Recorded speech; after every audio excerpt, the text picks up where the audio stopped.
Welcome back. The Basic Education Department is promising to eradicate pit toilets in schools by the end of March 2025. Section 27 has been advocating for safe toilets in schools in South Africa, and that's after 5-year-old Michael Komape from Limpopo tragically drowned in a pit latrine at his school. That was in 2014, and there have been many similar incidents that have happened in various parts of the country as well. Let's unpack the story further. Demichelle Petherbridge is a senior attorney at Section 27, and she joins us here in studio. Thanks for coming in. It's a pleasure. Thanks for having me. It's such an incredibly important conversation, and the reason why in the promo to this interview I said the department is promising yet again to eradicate pit toilets is because we've heard this promise so many times before. Yeah, you're exactly right. I think what's different is that the department has actually given themselves a time frame, and I think the minister is showing a concerted effort to meet this deadline. And so Section 27, and I'm sure other civil society organizations are very keen for her to succeed, because as you say, this... we all are. Yeah, absolutely. It's a tragedy that we're still talking about this. Our work is focused mainly on eradicating pit toilets in Limpopo, and so we've seen some lessons learned there, and we're just hoping that that the minister will meet the deadline. Yeah, but 31 March is mere weeks away. What do you know about the scale of pit toilets that still exist in the country? Do you think that it's doable?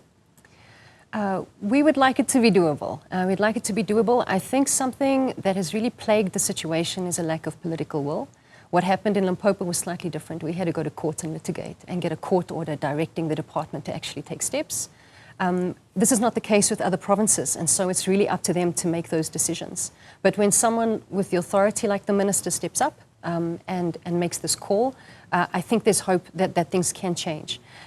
In terms of scale, what we saw in Limpopo, what was interesting about the court order is that the Limpopo Department of Education was ordered to come up with better plans on how they were going to eradicate pit toilets. And that court order was handed down in September 2021. And in December, we saw those plans.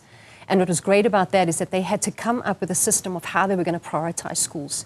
And they put them into 3 different categories. And the most urgent and important ones were our priority 1 schools. They were schools that had only pit toilets, no other form of sanitation. And so there was this kind of ranking system. And in terms of that, that's how quick they would assist those schools. There were a number of challenges. The department promised to do that within a year of the order. So by March 2023, those schools were supposed to be assisted. Only 2 years later are we seeing that they will meet that deadline now in March 2025. From the court order of December 2021. Yeah. So in Limpopo, there was a 2-year delay. And the kind of challenges we saw in Limpopo, and this is what the department's been very open about, is things like underperforming contractors, poor completion rates and poor completion of schools, local community forums being disruptive because they wanted certain percentages of the labor force part of the workforce with construction, budgeting because some of the money was donor funded and that was subject to the approval of donors. So there were a number of really legitimate reasons for those delays.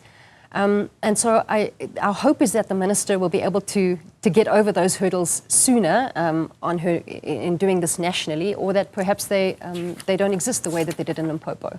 Yeah, at the end of last year, the new education minister unveiled that Safe Schools app. Do you know about it? And we've heard of how well it's been working? Because the tool is to combat the issue of pit toilets. It allows communities to report on the pit toilets that they still see around. Yeah, I'd be interested to know just whether that kind of data collection would have helped the situation in any way. But I mean, the issue of pit toilets is one that is so difficult to talk about when we talk about the children who have died in the most gruesome ways in pit toilets around our country. For any of our viewers, if you've ever been to a pit toilet and just seen the state of it, you know, to imagine someone drowning in a pit toilet. Michael Komape is one of many, many children. It's a very difficult scenario to imagine, and it speaks to the desperate inequality and indignity that communities are facing. Most definitely. And every single day that a child is exposed to a pit toilet is a day that there is a risk that they drown in that. And particularly our primary school learners, which is what Michael Komape was.